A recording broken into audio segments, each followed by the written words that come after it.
Hi everybody. As you probably read in my other post, I spent a ton of time trying to get a couple videos up for you guys about putting in my most recent threads, which were 19 gauge 150 millimeter threads, here and here on each side. And it was a rocky process. It took me probably about 2 hours to do the 2 threads. And I thought, since my video's gone, I could at least sort of give you a rundown of how I did it, and what I learned, what went well, what didn't, and what I would do differently next time. So sorry it's not the demo video. It was, I'm so frustrated because it was actually really funny.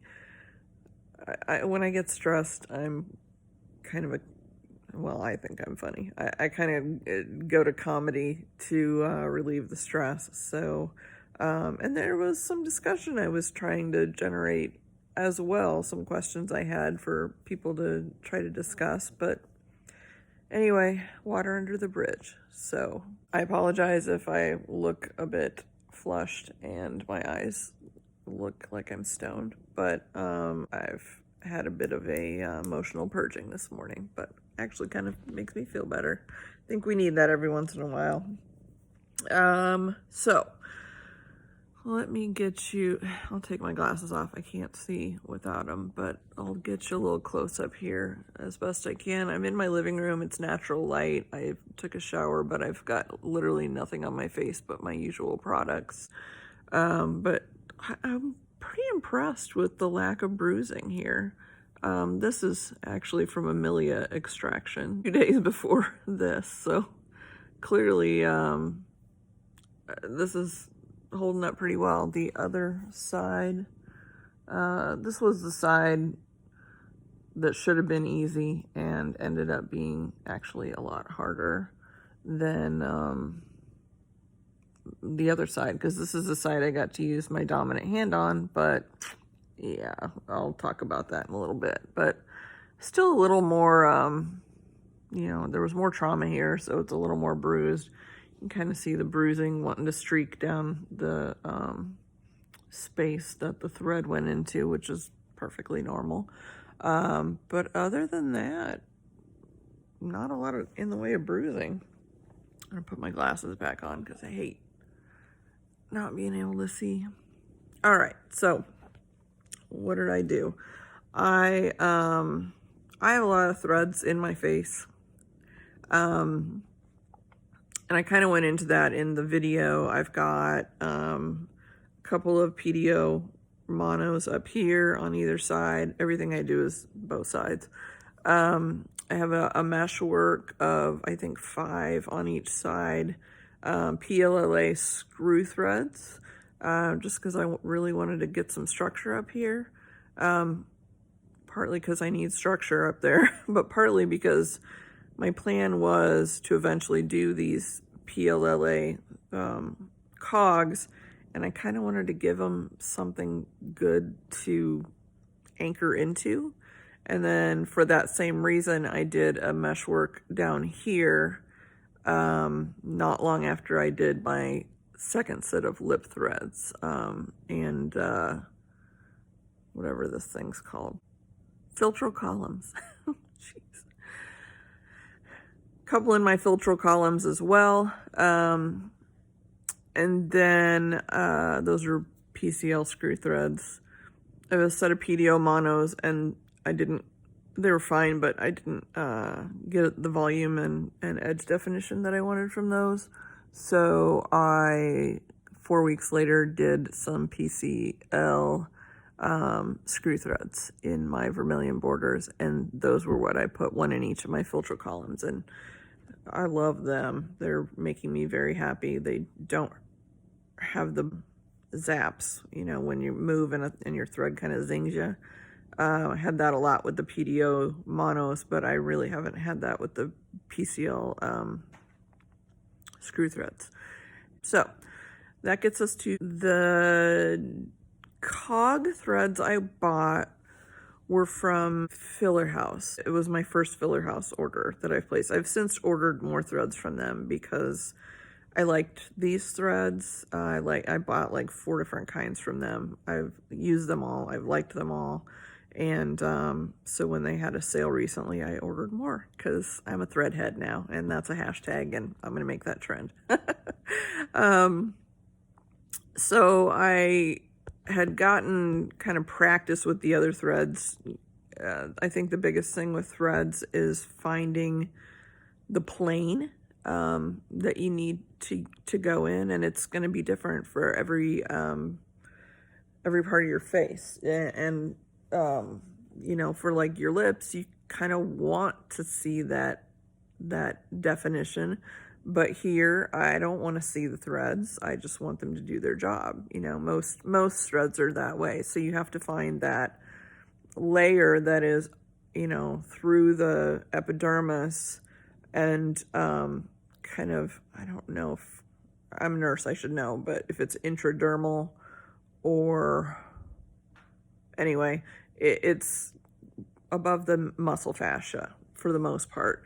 And when you get your thread in that plane, it generally glides real easy. Now, I learned that is a bit different with these cogs because most threads that you get, they're put onto a needle that is a needle. I mean, it is meant to pierce the skin, and it's going to pierce all the tissue as it goes through.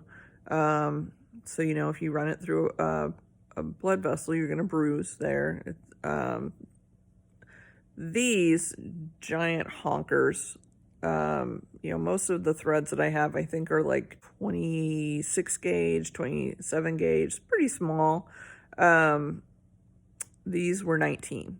They're big boys. And when that says 19 gauge, I don't know if that's the gauge of the thread or if that's the gauge of the cannula that is doing all the work. If the thread's 19 gauge, then the cannula may be even bigger, like a 16, 17 gauge. Not really sure. It'd be an interesting question to find out. But I wanted the large, thick threads for 2 reasons. One is because I say a lot. I'm learning that with this video. I wanted a thread that was going to be robust enough to hold everything where it belonged, you know, because there's going to be a lot of tension on this guy. He's going to be asked to do a lot of work, even though there were 2 of them. But I wanted to make sure that I had one that was up for the task. And then second, because I wanted to go in kind of back here. So I have seen people go in here to go, you know, I wanted to lift this part. But I wanted to come from back here. I feel like that's following the natural muscle structures. You know, you got your rosorius and your zygomaticus, if I remember right.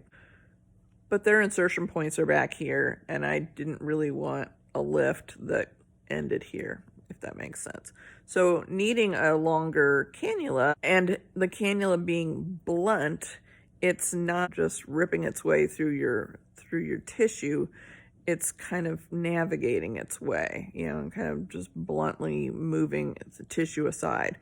And that requires more force than a sharp needle.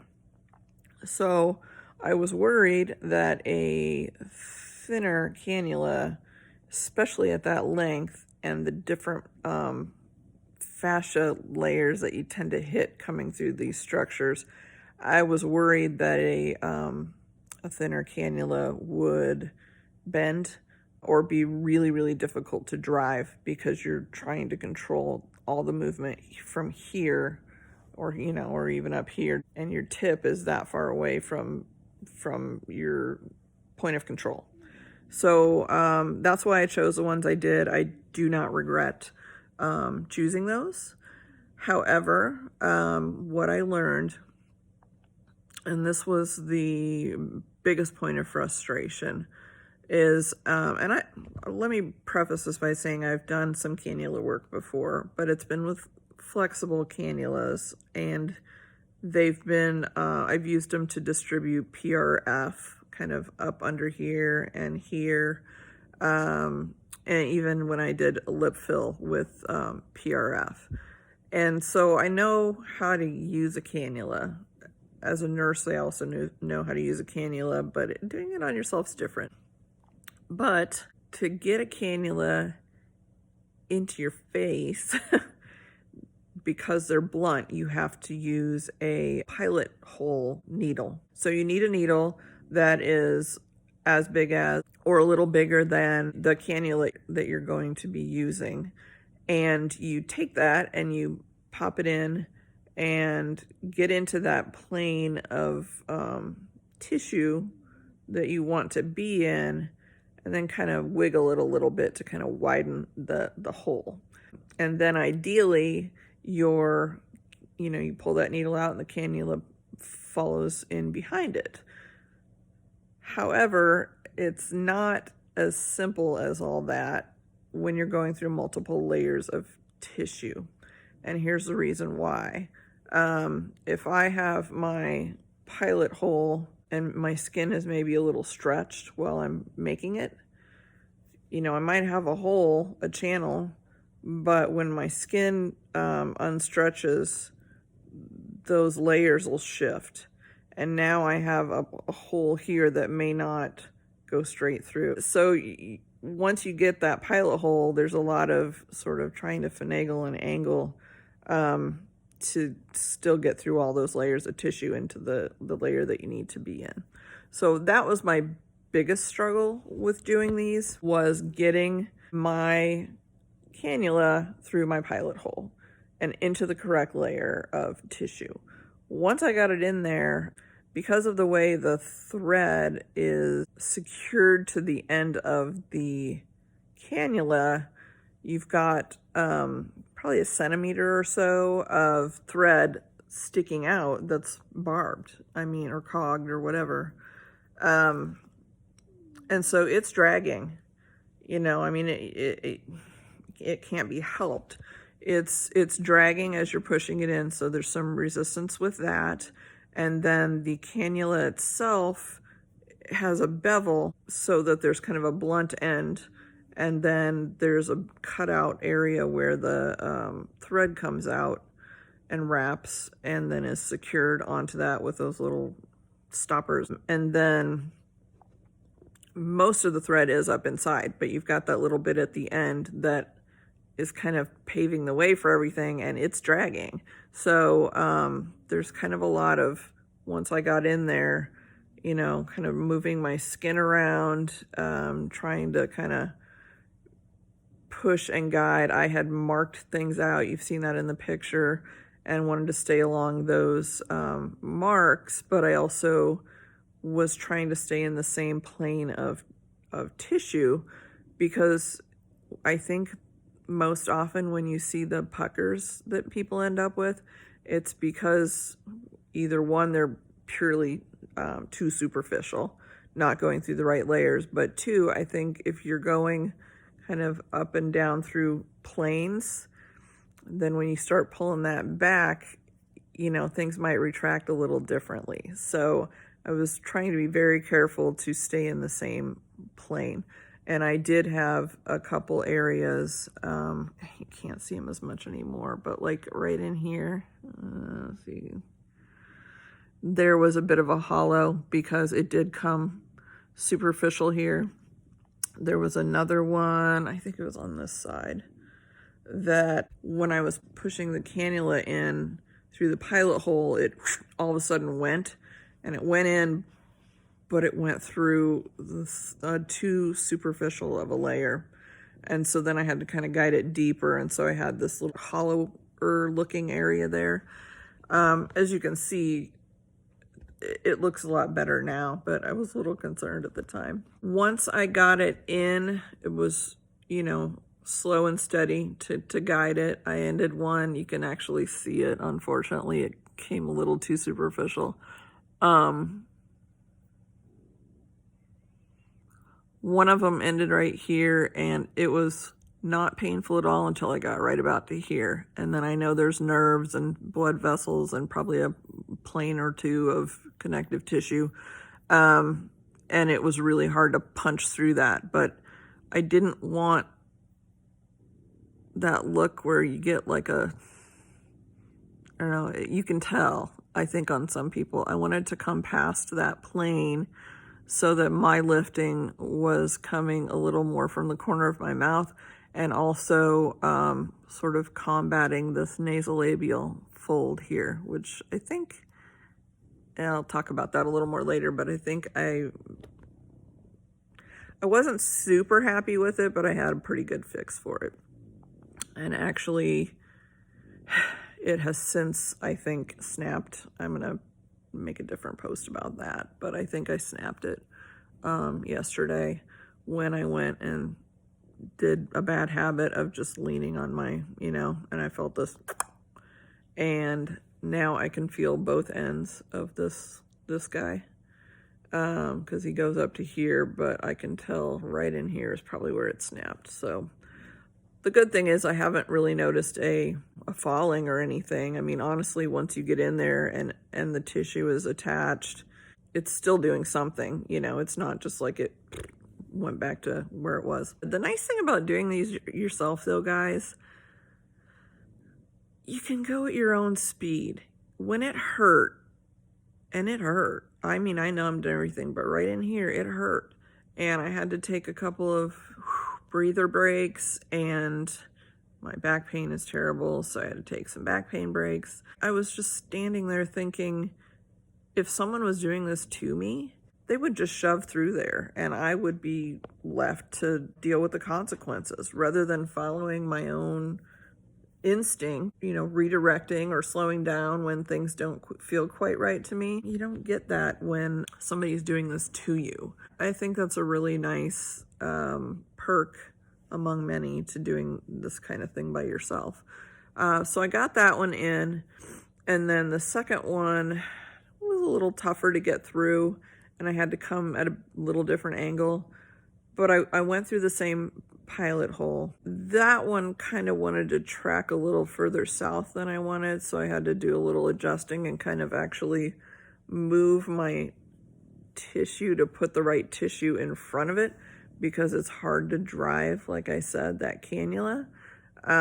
So there was a lot of kind of finagling, but again, not really hardly any pain until I got right into here, and I wanted to go past that marionette. And it felt like in this area, there's not as, it changes from fat to hardly any fat, and it was almost feeling like I was trying to go under the muscle.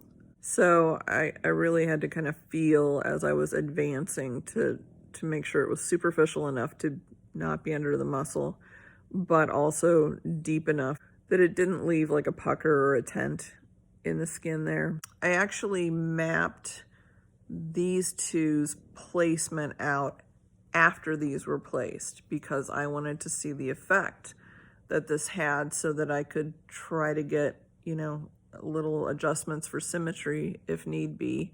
And I've always had kind of a droopier left side. I feel like it's gone from kind of that to a much more neutral and even sometimes upturned corner on both sides. But I feel like if I had just mapped both sides so they looked symmetrical before I lifted the one side, I feel like I would have been maybe doing myself a disservice, because I did end up making a few tweaks based on what I got over here. So on this side, the first one went in hard. It was tough. I don't know if it was the angle. I think I might have gone in a little too perpendicular with the pilot hole, as opposed to, following kind of the path that I eventually want the cannula to follow. doing it again, I will probably make pilot holes a little less acute. The pilot hole needles I have are 18 gauge.